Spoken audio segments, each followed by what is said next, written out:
মাননীয় সদস্য, আমার বক্তব্য শুনুন। মাননীয় স্পিকার, একটা মিনিট।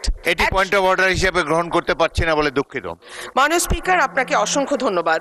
মাননীয় স্পিকার, গতকাল মার্কিন রাষ্ট্রদূতের সঙ্গে আমাদের বাণিজ্য মন্ত্রীর একটি বৈঠক হয়েছে এবং সেই বৈঠকে মার্কিন রাষ্ট্রদূত আমাদের আমেরিকার সঙ্গে যে বাণিজ্য চুক্তি হয়েছে সেই বিষয়ে তিনি বেশ কিছু কথা বলেছেন। তার মধ্যে উল্লেখযোগ্য হলো দুই দেশের মধ্যে আমদানি রপ্তানির ঘাটতি, বাংলাদেশের কৃষি ও জ্বালানি পণ্য আমদানির প্রতিশ্রুতি, দেশে ব্যবসার পরিবেশ উন্নয়ন ও বিনিয়োগ আকর্ষণের জন্য নীতি সংস্কারের বিষয়গুলো মার্কিন রাষ্ট্রদূত তুলে ধরেন।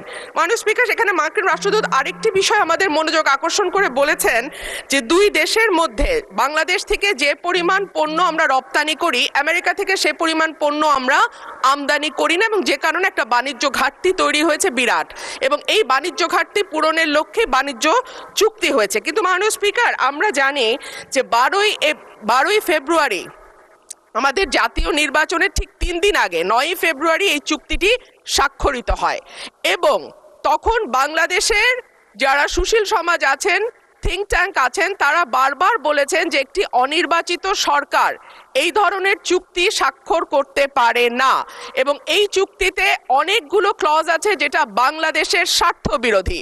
সুতরাং নির্বাচনের পরে যখন একটি নির্বাচিত সরকার আসবে তখন যেন এই চুক্তিটি স্বাক্ষরিত হয়। কিন্তু আনফরচুনেটলি আমরা দেখলাম যে না, অন্তর্বর্তীকালীন সরকার শুনল না এবং 9ই ফেব্রুয়ারি এই চুক্তিটি স্বাক্ষরিত হয়। মাননীয় স্পিকার, এই চুক্তির শর্ত অনুযায়ী প্রতিযোগিতামূলক। মাননীয় সদস্য, আমার বক্তব্য শুনুন।